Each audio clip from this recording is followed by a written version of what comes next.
An increasing number of Syrian activists have fled to Lebanon to seek refuge following the crackdown on protesters by the Syrian President Bashar al-Assad. Lebanon, known as the Arab world's bastion of freedom, is seen by activists as a place of sanctuary. However, they still fear danger may follow them even outside the borders of Syria. Runaways find Lebanon easy to escape to as it is close, familiar, and right across the border. Lebanon also has a large Sunni population, many of which support the uprising against Bashar al-Assad. However, Shiites are still the majority in the country, leaving Syrian activists with a large number of enemies.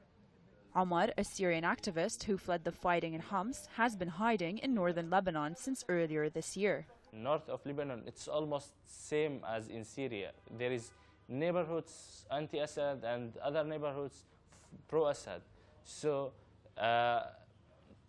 it's very dangerous if you were in Jabal Mohsen, for example, and they catch you and they saw your idea. You are from Homs. You are with the revolution. It will be like big dangerous for you, and either they will kill you or they take you to Syria. Omar is one of many Syrian activists operating undercover using a false name, keeping a low profile and using online media platforms. In Syria, they have an expression: you escape from the rain and end up in the gutter. Syrians in Lebanon say they may have escaped the firing line, but that doesn't mean they are not in danger, as they don't know who they can trust.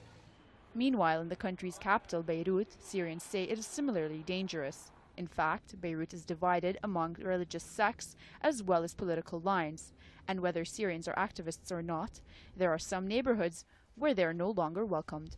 After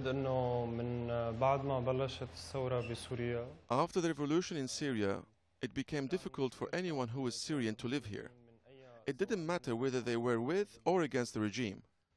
Where are you from became like a general question for all Syrians, so people could work out their political point of view. Thousands of Syrian workers have fled Lebanon this year, following a series of attacks and kidnappings. But the Syrian activists, many of whom have no passport and therefore no way out, all they can do is keep their head down and keep looking over their shoulder. According to the Syrian Observatory for Human Rights, more than 15,000 people, the majority civilians, have been killed in Syria since the uprising against the Assad rule in March 2011. The United Nations put the figure at 10,000 people. Nadia Mine, al-Arabiya.